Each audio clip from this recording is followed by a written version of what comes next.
دعوت قبول کر لیں گے تو ان غریبوں کے ساتھ بیٹھنا پڑے گا، ان جاہلوں کے ساتھ اٹھنا پڑے گا. ہمارا تو مرتبہ بہت اونچا ہے.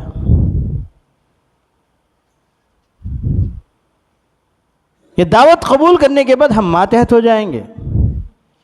یہ داعی جو ہوگا ہمارے سے اوپر ہوگا، آرڈر دے گا، اس لیے وہ ذرا پیچھے ہٹتے ہیں. لیکن جمہور عام پبلک جو ہوتی ہے دعوت کی طرف فوراً مائل ہوتی ہے.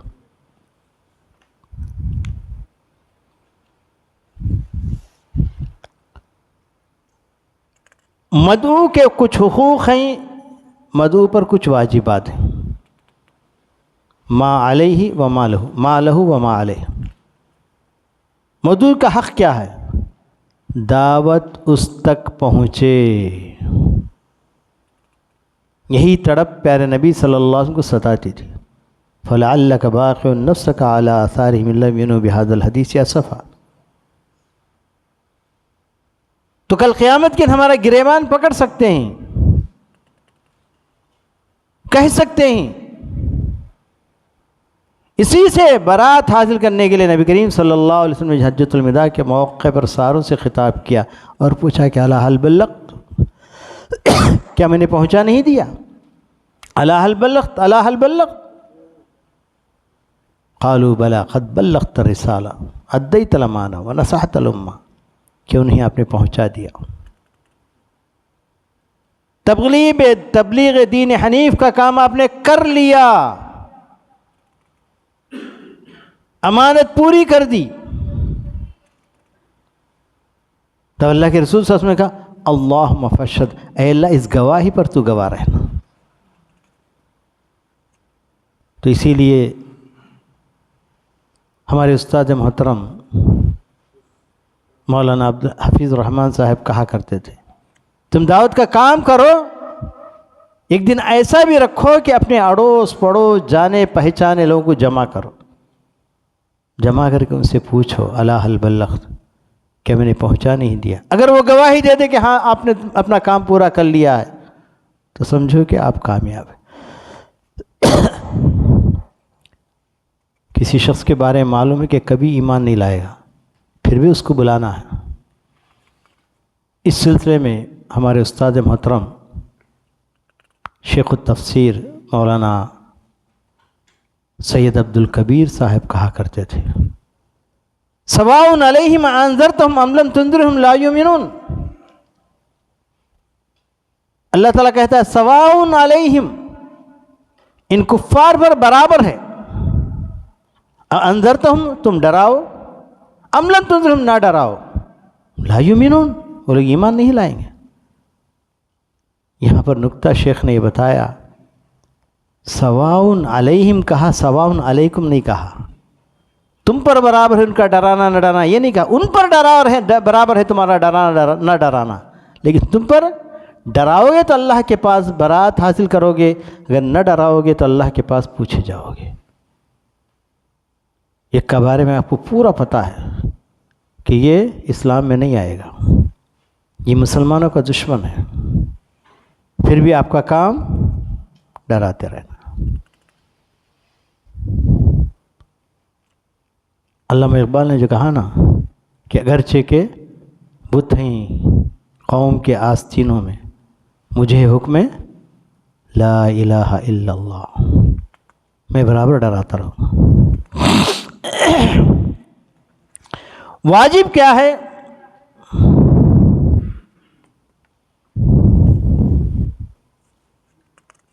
واجب یہ ہے کہ وہ دعوت کو قبول کریں، ورنہ کل قیامت وہ پکڑا جائے گا. ہماری دعوت کو اگر مدعو قبول نہیں کیا تو پکڑا جائے گا. اس کا حق ہے کہ اس تک دعوت پہنچے، اس پر واجب ہے کہ دعوت کو قبول کریں.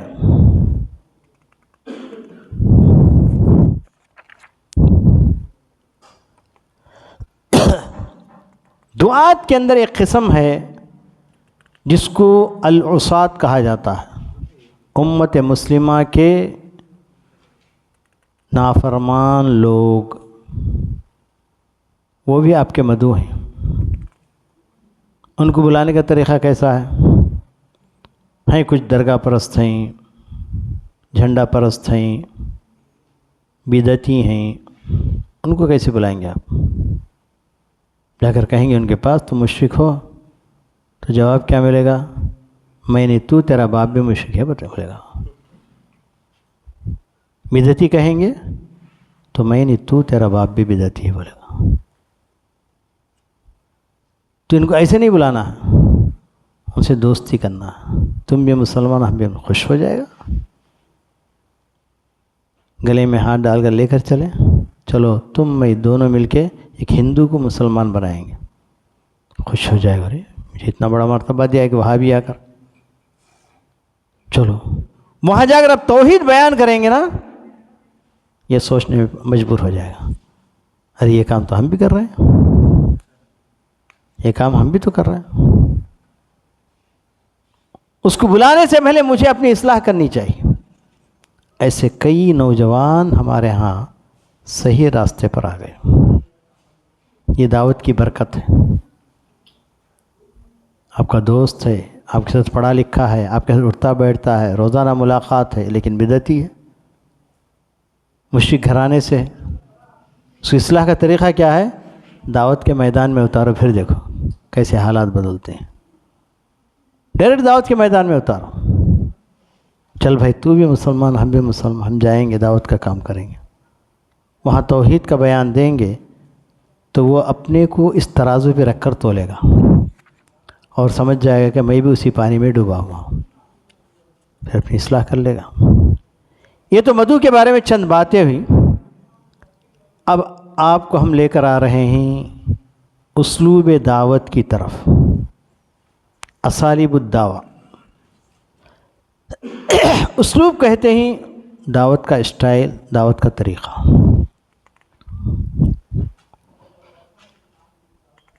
اسلوب قرآن مجید کی روشنی میں کئی تو ہو سکتے ہیں، لیکن اساسی بنیادی طور پر دو اسلوب ہیں۔ اللہ تعالیٰ قرآن مجید میں ارشاد فرماتا ہے ادع الی سبیل ربک بالحکمت والموعظۃ الحسنہ وجادلہم باللتی ہی احسن۔ فرمایا تمہارے رب کے راستے کی طرف بلاؤ دو چیزوں کے ساتھ، حکمت اور بہترین نصیحت کے ساتھ۔ ہاں وجادلہم باللتی ہی احسن، کبھی کبھی ان سے ڈیبیٹ بھی کیا کر لو بہترین طریقے سے۔ ان ربک هو عالم بمن ضل عن سبیلہ وهو عالم بالمہتدین، اس لیے کہ تمہارا رب جانتا ہے کہ تم میں سے کون غلط راستے پر چل پڑا ہے اور کون ہدایت یافتہ لوگوں میں ہے، یا اللہ تعالیٰ جانتا ہے کہ کون گمراہ ہونے والا ہے، کون ہدایت پر آنے والا ہے۔ تو اس آیت کریمہ کے اندر تین چیزیں بظاہر نظر آتی ہیں، بالحکمت والموعظۃ الحسنۃ وجادلہم باللتی ہی احسن، مجادلہ کریں۔ تو پہلے دونوں چیزیں یہ اسلوب دعوت ہیں، تیسری چیز اسلوب دعوت نہیں ہے بلکہ دعوت کی ضرورت ہے۔ کیا مطلب؟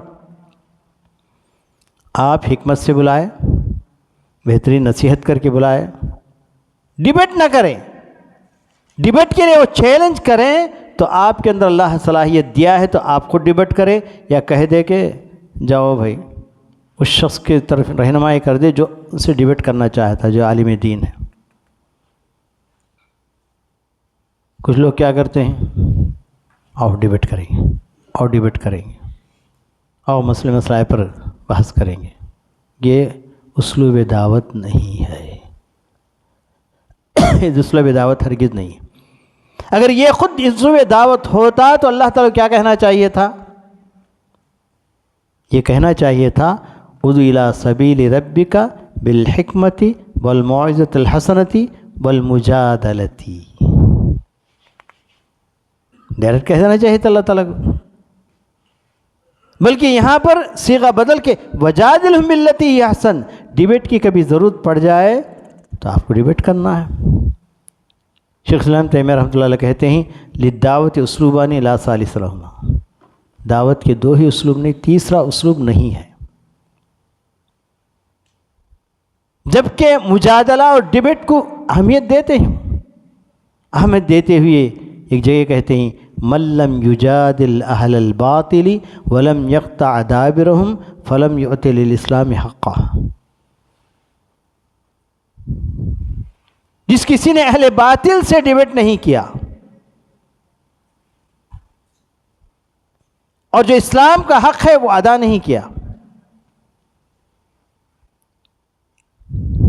وَلَمْ يَقْطَعْ دَابِرَهُمْ، ڈبیٹ کر کے ان کے دم کو کاٹ کے نہیں رکھا، تو گویا اس نے اسلام کا جو حق ہے وہ ادا نہیں کیا.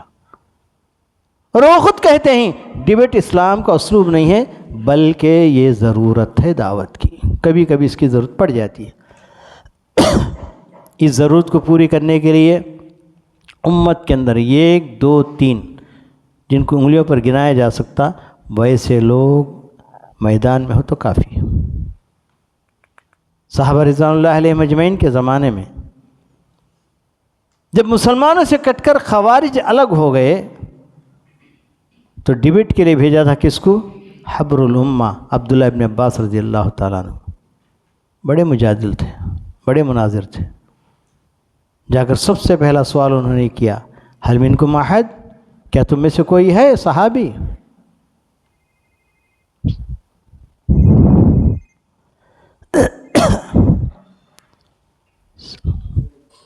یہاں ہمارے دائی آپ سے بات کریں گے، 1 منٹ. وہ آ رہے ہیں، کہاں آئیں گے بتائیں ان کو. تو جناب ڈبیٹ دعوت کی کیا ہے؟ ضرورت ہے، دعوت کا اسلوب نہیں ہے. حل منکم احد، ہے کوئی صحابی؟ تب تو کہا کہ تم لوگ وہی لوگ ہو جن کے بارے میں اللہ کے رسول نے کہا سیخرج فی ھذا الامہ سفہاء احلام احداث اعمار. کم عمر کم عقل لوگ آخری عمر میں اٹھیں گے، بڑے بڑے دعوے کریں گے، اسلام پر عمل کرنے کا ڈھونگ رچائیں گے، لیکن ان سے ایمان ایسے نکل جائے گا جیسے کمان سے تیر نکل جاتی. وہ تھے خوارج. تو تم ہی خوارج ہو. ڈبیٹ کیا، تقریباً سینکڑوں خوارج پھر آ کر مسلمانوں کے اندر مل گئے، توبہ کر لی. اس کے بعد امام حنیفہ رحمۃ اللہ علیہ بہت اچھے یہ تھے، مجادل تھے، مناظر تھے. اس کے بعد ہندوستان کا ماحول دیکھا جائے تو مولانا ثناء اللہ امرتسری ہندوؤں سے، عیسائیوں سے اور اسی طریقے سے بریلویوں سے، تمام سے انہوں نے مناظرہ کیا، شیعہ سے. تو ڈبیٹ سے دعوت کا کام نہیں ہوتا. اس لیے امام شافعی رحمۃ اللہ علیہ نے کہا لیس الاسلام لمن غلب. ڈبیٹ کے اندر جو غالب آ جاتا ہے اس کا دین صحیح ہونا کوئی ضروری نہیں ہے. اپنے چرب زبانی سے آدمی کا غالب آ جا سکتا ہے.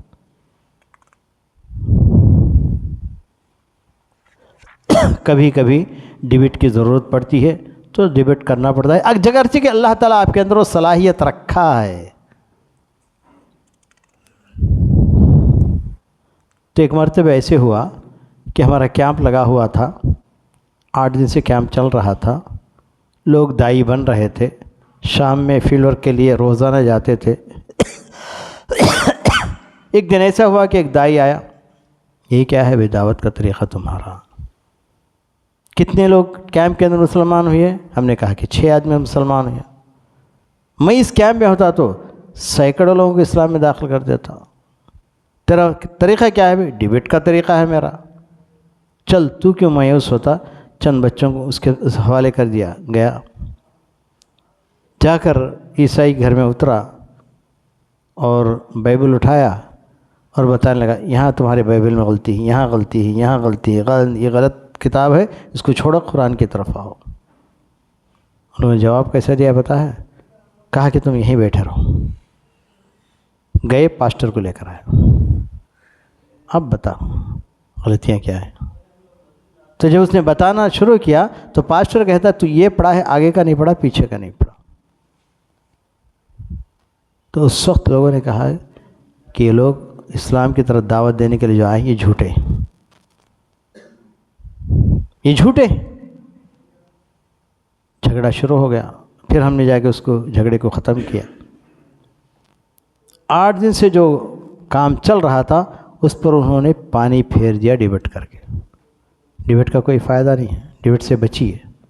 ایک زمانہ ایسا آیا کہ ہمارے دائیوں کے ایک ہاتھ میں قرآن، ایک ہاتھ میں بائبل، خوش پوسٹر لگے ہوئے ہیں۔ تو یہ ڈیبیٹ اسلام کا طریقہ نہیں، یہ نہیں، دعوت کا طریقہ نہیں ہے۔ دعوت کی ضرورت ہے، کبھی کبھی پیش آ جائے تو کرنا چاہیے۔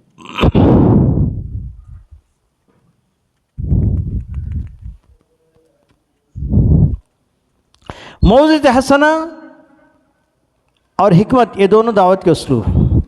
حکمت کا مطلب یہ ہوتا ہے کہ آپ اپنے پاس ایسی آیتوں کی ترتیب دے جو ہر تخصص والے کے لیے ایک آیت پیش کر کے اس کو اسلام کی طرف بلا سکے۔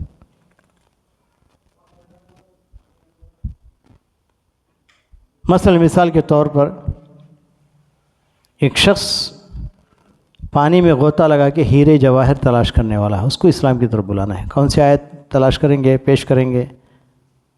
فی بحر لجی یغشاہ موج من فوق موج من فوقہ سحاب۔ اللہ تعالیٰ نے اس شخص کی مثال جو کفر میں مبتلا ہے، اس کی کوئی چیز اللہ تعالیٰ کے پاس قابل قبول نہیں ہوگی۔ وہ ایسے گہرے سمندر میں پڑا ہوا ہے،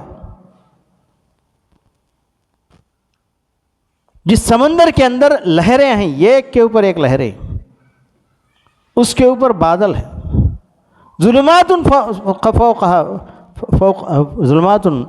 فوقہا بعضھا فوق بعض، تاریکیاں ہیں، تاریکیاں ہیں، ایک کے اوپر ایک تاریکی۔ رچرڈ یہ غوطہ لگانے والا تھا سمندروں کے اندر۔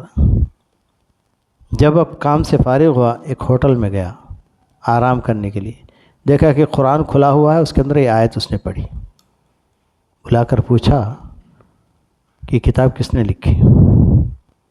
لوگوں نے کہا کہ محمد کی کتاب ہے، یہ محمد کہہ رہا ہے۔ نعوذ باللہ، محمد کہہ رہے ہیں کہ یہ اللہ کی جانب سے نازل شدہ ہے۔ تو اس نے ایک بات پوچھی، محمد نے کبھی سمندروں کا سفر کیا ہے؟ کہا کہ نہیں، سمندروں کا سفر نہیں کیا ہے، اور یہ بات وہ کہہ رہا ہے تو ہو نہ ہو یہ اللہ ہی کی کتاب ہوگی، کسی اور کی کتاب نہیں ہو سکتی۔ لا الہ الا اللہ محمد رسول اللہ کہتے ہوئے مسلمان ہو گیا۔ تو اس طرح کی آیت ہے، جمع کر کے رکھے حکمت کے ساتھ، جو جس تخصص کا ہے اس کے سامنے بات رکھے، اسلام پھیلتا جائے گا۔ دوسرا، موعظۃ حسنہ، وقت دیکھ کر نصیحت کرنی چاہیے۔ جیسے کہ میں نے صبح میں ایک واقعہ پیش کیا، پناکنی ایکسپریس پہ جا رہا تھا تو ایک نظام آباد کا ایک لڑکا میرے بازو آ بیٹھا، اس کو ہم نے نصیحت کی، اسلام کے اندر داخل ہو گیا۔ اس سے بھی بڑھ کر ایک واقعہ میں سناتا ہوں، سنیے۔ ایک مرتبہ ایسے ہوا کہ ایک قریے سے جس کا نام سیپرو ہے، فون آیا۔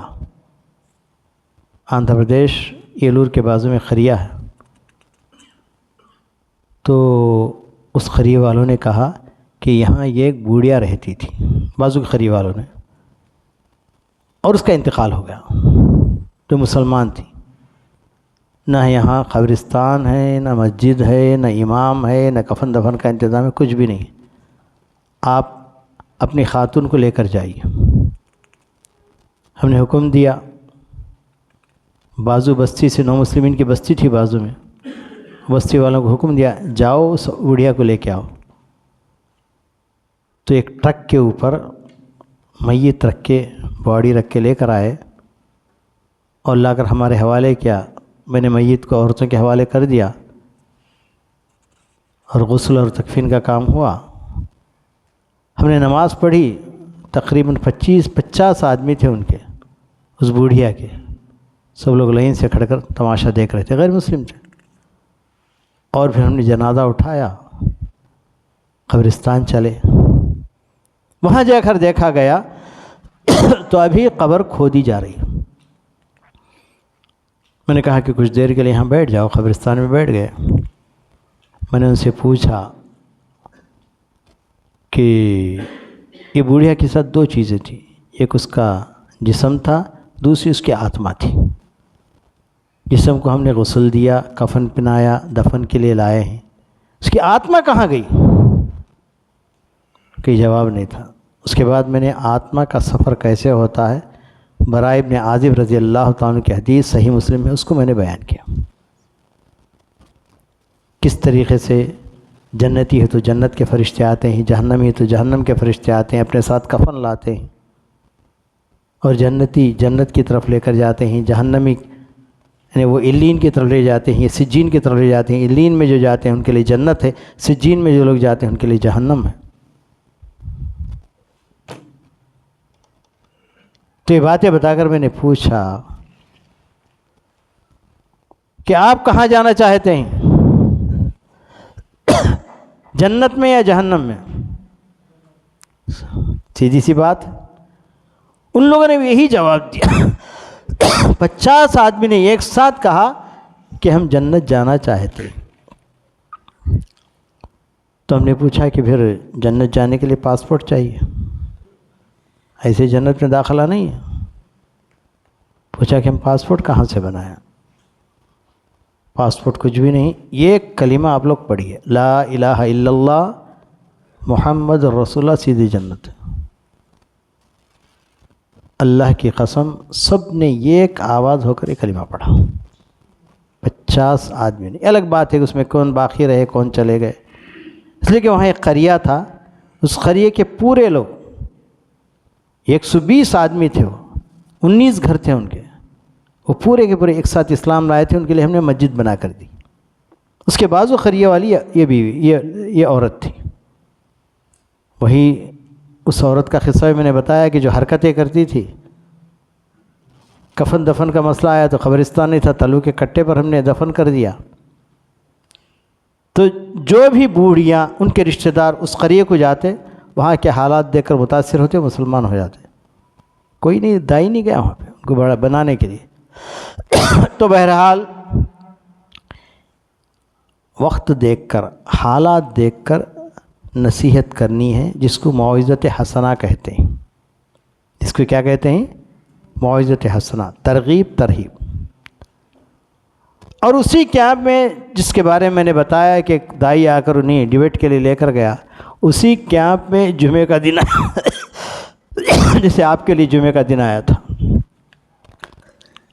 جمعہ کے دن قریے والوں کو گھوم پھر کے ہم نے گھر گھر دعوت دے دی. آج کھانے کے لیے ہمارے پاس آئیے، مسلم، غیر مسلم، عیسائی، ہندو، 12 بجے حاضر ہو جائیے. ماشاءاللہ نہا دھو کر اچھے کپڑے پہن کر حاضر ہو گئے. ہم نے کہا کہ تمہارے نصیحت ہے، نصیحت سن لو، اس کے بعد پھر ہم سب مل کر کھانا کھائیں گے. دعوت کا بھی ایک اسلوب ہے. تو خطیب خطبے پر خطبہ شروع کر دیے. شیخ ربانی تھے، تیلگو میں خطبہ دے رہے ہیں. ہندو جتنے بھی تھے، غیر مسلم جتنے تھے، ہم نے صحن میں بٹھا دیا. اور آپ جیسے جو کیمپ کے لیے بچے آئے تھے وہ اندر بیٹھے. خطبہ چل رہا ہے. میں نے کہا کہ موعظہ حسنہ، بہترین نصیحت آپ ان کو کیجیے. انہوں نے ترغیب ترہیب شروع کر دی. جنت کی ترغیب دلا رہے تھے، جہنم سے ڈرا رہے تھے. تقریر چل رہی تھی. جیسی ہی تقریر ختم ہوئی، باہر سے ایک نوجوان اٹھ کر آیا. دل پکڑا ہوا تھا. ఏమండి నా మనసు కరిగిపోయిందండి, నేను నరకంలో వెళ్ళదలుచుకుంటలేదు, ఇప్పుడే ఇదే క్షణం నాకు ఇస్లాంలో చేర్చేయండి.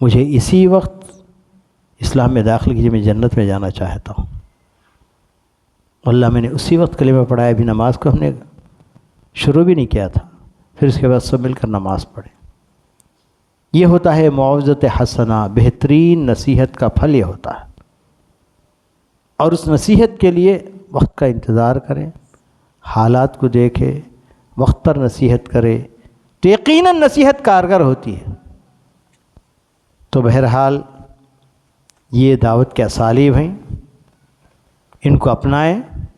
دو اسلوب ہیں، حکمت اور بہترین نصیحت اور مجادلہ۔ اور آج کل مجادلہ، یہ ڈیبیٹ کچھ دعات نے شروع کیا ہے، حکومت کی طرف سے سخت منع ہے۔ آپ اپنا دھرم بتاتے جائیے، نصیحت کرتے جائیے، لیکن دوسرے مذاہب کے اوپر کرٹیسائز کرنے کا آپ کو ذرا برابر حق نہیں ہے، ذرا برابر حق نہیں ہے۔ اس لیے بچ بچ کر رہے۔ ایک مرتبہ ایسے مجھے ڈیبیٹ کے لیے بلایا گیا تھا، اتفاق سے سامنے والا قادیانی تھا، اس پر میں نے تنقید کرنی پڑی۔ میں نے کہا کہ میں ڈیبیٹ نہیں کروں گا، میں ڈیبیٹ کے لیے نہیں آیا ہوں، میں صرف ایک کام کے لیے آیا ہوں، تم کو غیر مسلم ثابت کرنے کے لیے آیا ہوں، اور کچھ نہیں۔ کہا کہ ثابت کرو۔ وہ کیسے کرتے ہو؟ میں نے کہا کہ اللہ کہاں ہے؟ بغلی جھانکنے لگا، ادھر ادھر دیکھنے لگا، چیخو پکار کرنے لگا، ارے اللہ تو غیب میں رہنے والی چیز ہے، میں کیسے بتاؤں کہ اللہ تعالیٰ کہاں؟ میں نے کہا کہ آپ اس سوال کے اندر فیل ہو گئے۔ بعضوں میں ہمارا ایک نو مسلم، وہی جو میرا دل پگھل گیا بولا تھا نا، وہ لڑکا بھی وہاں تھا، 3 مہینے اس کو اسلام میں آئے ہوئے تھے۔ میں نے کہا کہ 3 مہینے پہلے اسلام، یہ بتا سکتا ہے کہ اللہ کہاں؟ میں نے اس کو پوچھا، وہ دھڑلے کے ساتھ کھڑا ہوا اور تیلگو میں ڈیبیٹ چل رہا تھا، تو بتایا۔ تو میں نے کہا کہ ثالثی کو نوٹ کر لو کہ پہلے سوال میں یہ ہار چکا، اس کے بعد دوسرا سوال، اب تو پریشان ہو گیا، دوسرا جواب کہاں بن پڑے گا اس کو؟ میں نے پوچھا کہ تمہارے غلام احمد قادیانی کیا تھے؟ نبی تھے کیا نہیں؟ نبی کی تعریف کیا ہے؟ بوکھلا گیا، مجھے علمی باتیں معلوم نہیں۔ چلیے بھائی، کیا تھے؟ وہ تو مجدد تھے، مہدی تھے، نبی نہیں تھے؟ خدا کا دعویٰ انہوں نے نہیں کیا کہ نہیں؟ تو فوراً میں نے ایک کاغذ نکالا جس کو میں نے برٹش لائبریری سے زیرس کر کے لایا تھا لندن سے، وہ کاغذ اس کے سامنے رکھا۔ یہ کس کے پریس سے چھپا ہوا ہے؟ قادیانیوں کے پریس سے چھپا ہوا ہے۔ اس کے اندر کیا میٹر لکھا ہوا ہے؟ اس کے اندر لکھا ہوا کہ غلام محمد قادیانی نے قدس نامی ایک کانفرنس کر کے لوگوں کو بلایا تھا، اس بھری محفل کے اندر اس بدبخت نے 3 دعوے کیے۔ ایک دعویٰ یہ تھا کہ محمد صلی اللہ علیہ وسلم کا میں دیوتی اوتار بن کر آیا ہوں، یعنی محمد دوبارہ آ گئے، اس کا کہنے کا مطلب۔ دوسرا دعویٰ اس کا یہ تھا کہ میں ساری انسانیت کو بچانے کے لیے آیا ہوں، ہندوؤں کو بچانے کے لیے کرشن کے اوتار ڈھال کے آیا ہوں، اور عیسائیوں کو بچانے کے لیے عیسیٰ بن مریم بن کر آیا ہوں۔ وہ عیسیٰ جو تھے وہ اسرائیلی تھے، وہ جھوٹے تھے، وہ فلاں تھے، میں عیسیٰ بن مریم۔ تو جب بات پہنچی میں کرشن کے اوتار بن کر آیا ہوں، تو میں نے ڈیبیٹ روک دیا اور کہا کہ ذرا بتاؤ تو صحیح یہ کرشن کیا تھا؟ کہا کہ ہندوؤں کا معبود تھا۔ جو اپنے آپ کو ہندوؤں کا معبود قرار دینے والا کیا ہو سکتا ہے؟ لوگوں نے کہا کہ وہ تو ہندو ہی ہو سکتا ہے، چلو چلو اس کو نکالو، باہر بھگاؤ۔ میں نے کہا کہ باہر بھگانے کی ضرورت نہیں، ابھی اسی وقت اگر یہ کلمہ پڑھ لیتا ہے تو ہمارے ساتھ ظہر کی نماز پڑھ سکتا ہے۔ اسے انکار کر دیا، کہا کہ میں پہلے سے مسلمان ہوں۔ تو پھر وہ 6 آدمی تھے، بھاگے، امام کے گھر میں چھپ گئے. امام قادیانی تھا, ہماری مسجد کے اوپر قبضہ کیے ہوئے تھے. تو لوگوں نے کہا کہ ان لوگوں کو باہر نکال دیں خرید. تو کچھ پولیس تھی وہاں پر, آ کر پولیس سے کہا کہ ان کو باہر نکال دو, مسئلہ صاف ہو جائے گا. باہر نکال دیا گیا. گنٹور ڈسٹرکٹ میں واقعہ پیش آیا. تو بہرحال بہترین اسلوب, بہترین نصیحت ہے یا حکمت کو اختیار کرنا.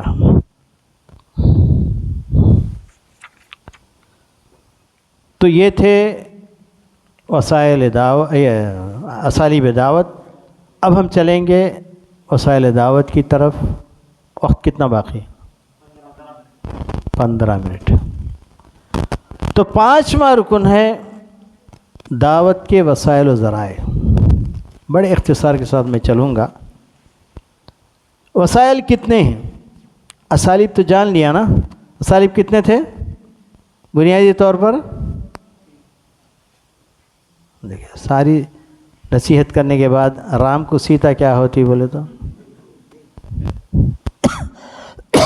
کتنے ہیں اسالیب؟ کتنے بتائے ہم نے؟ نعوذ باللہ من ذالک. اسالیب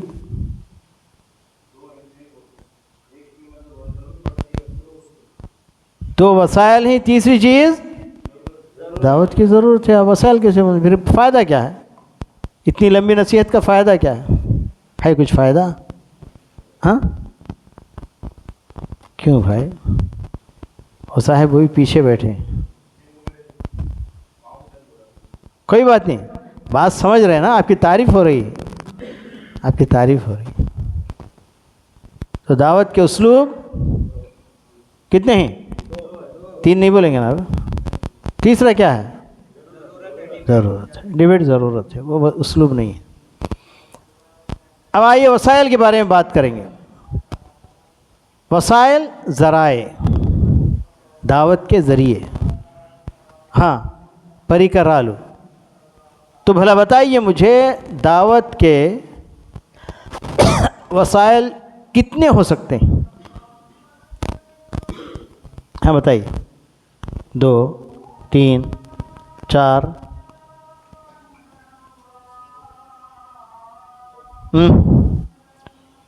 ایک سے لے کر 2, 3, 4, 5, 6. ہر ایک آدمی کے عدد بتا دیں تو شاید کوئی عدد اس کے اندر آ جائے گا. ہاں وسائل کتنے ہو سکتے ہیں جی؟ کسی نے یہاں کچھ کہا ہے؟ 6. گن کے بتائیے. دعوت کے وسائل بے شمار ہیں جس کو گنا نہیں جا سکتا. یہ جو مائکروفون استعمال کر رہا ہوں یہ بھی وسیلہ ہے. یہ جو بورڈ استعمال کر رہا ہوں یہ بھی وسیلہ ہے. یہ کتاب جو استعمال کر رہا ہوں یہ بھی وسیلہ ہے. یہ ٹیبل جو استعمال کر رہا ہوں یہ بھی وسیلہ ہے. اور یہ کرسی استعمال کر رہا ہوں یہ بھی وسیلہ ہے. یہ چارٹ جو استعمال کر رہا ہوں وہ بھی وسیلہ ہے. یہ پین میرے پاس ہے یہ بھی دعوت کا وسیلہ. دعوت کے وسائل بے شمار ہیں لیکن ان کو 3 حصوں میں تقسیم کیا جا سکتا ہے. کتنے حصوں میں؟ 3 حصوں میں. ایک جائز وسائل, ایک حرام ناجائز وسائل. درمیان میں کچھ وسائل ہیں مختلفی وسائل جن کے بارے میں علماء کرام نے اختلاف کر لیا جائز ہے کیا ناجائز. جائز وسائل کے لیے کچھ مثالیں دیجئے.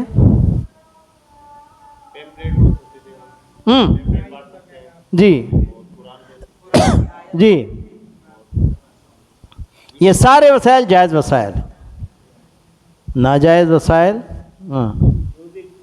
میوزک, شراب اور ڈانس, یہ جتنے بھی وسائل ہیں ناجائز. الحلال بین والحرام بین وبینہما مشتبہات. اب آئیے مشتبہات کی طرف. اچھا ہم کو جائز وسائل استعمال کرنا ہے ناجائز؟ جائز. اس لیے کہ الغایۃ لا تبرر الوسیلہ. مقصد نیک ہو تو وہاں تک پہنچنے کا وسیلہ بھی کیا ہونا چاہیے؟ نیک ہونا چاہیے, حلال ہونا چاہیے. لیکن ان کے پاس، غیروں کے پاس، الغایۃ تبر الوسیلہ، مقصد اگر نیک ہو تو جو وسیلہ چاہے لے استعمال کر لیں۔ کبھی یہ لوگ میوزک استعمال کرتے ہیں، کبھی شراب استعمال کرتے ہیں، کبھی طوائف ان عورتوں کو، زانی عورتوں کو استعمال کرتے ہیں۔ اس نوجوان کو شکار کر کے لایا۔ عیسائی کے پاس یہ سب کچھ چلتا، لیکن مسلمانوں کے پاس الغایۃ لا تبر الوسیلہ، ان کے پاس الغایۃ تبر الوسیلہ۔ چلیے چھوڑیں جائز ناجائز کو، اب ہم آئیں گے مختلف وسائل۔ مختلف وسیلہ ایک بتائیے، بعض علماء نے اجازت دی ہو اور بعض علماء نے اس کو ناجائز قرار ہے، غیر مذہبی کتاب اور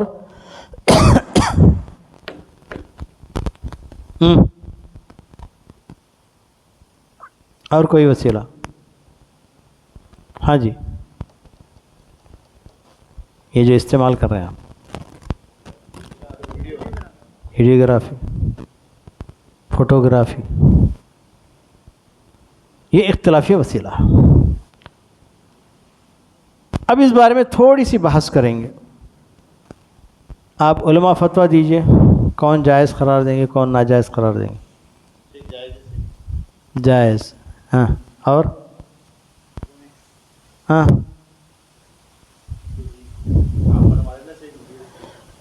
یہ دلیل نہیں، میں دلیل نہیں ہوئی، میں دلیل نہیں ہوں۔ ہاں، آپ کیا کہتے ہیں؟ آپ بھی تو عالم ہیں۔ ہاں جی، یہ وسیلہ حقیقت میں ناجائز ہے، کیونکہ صحیح بخاری کی حدیث ہے، ان اشد الناس عذابا یوم القیامت المصورون، قیامت کے جو سب سے سخت عذاب جن کو دیا جائے گا ان میں سے کون ہوں گے؟ تصویر لینے والے بھی ہوں۔ تو کیسے جائز ہو گیا؟ ایک واقعے سے میں آپ کو بات سمجھانا چاہتا ہوں۔ ہمارا جو فیکلٹی تھا، دعویٰ فیکلٹی، اس کے اندر 3 اور بھی ڈپارٹمنٹ تھے مدینہ منورہ کے اندر۔ ایک ریڈیو جو دعوت کا وسیلہ ہے، ایک میگزین جو دعوت کا وسیلہ ہے، تیسرے ٹیلی ویژن، یہ بھی دعوت کا وسیلہ ہے۔ ان 3 پر بحث ہوئی۔ ریڈیو کوئی شک و شبہ نہیں، اس کو تو استعمال کر سکتے ہیں۔ میگزین اچھے انداز سے نکال کے بغیر تصویر کے اس کو بھی استعمال کر سکتے ہیں۔ لیکن جہاں تک ٹی وی کا، ٹیلی ویژن، اس وقت یہ ساری چیزیں نہیں تھی، ٹیلی ویژن تھا، تو ٹیلی ویژن کے بارے میں آپس میں علماء نے اختلاف کر لیا، اس کو استعمال کرنا ہے نہیں کرنا۔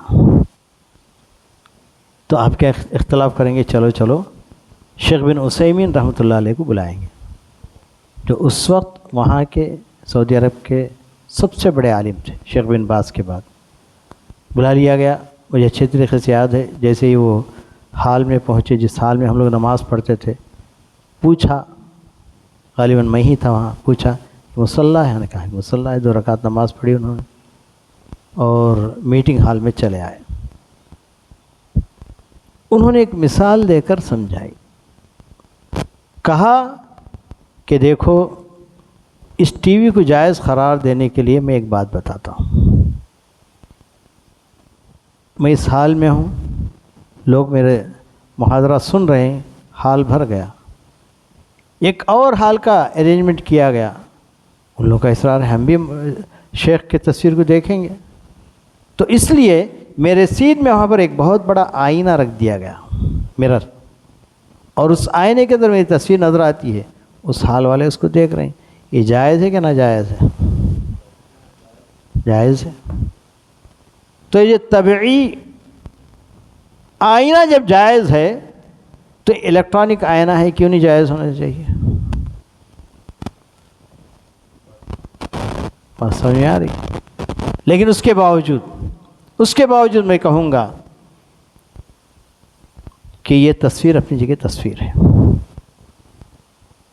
پھر اس کو علماء نے کیسے جائز قرار دیا؟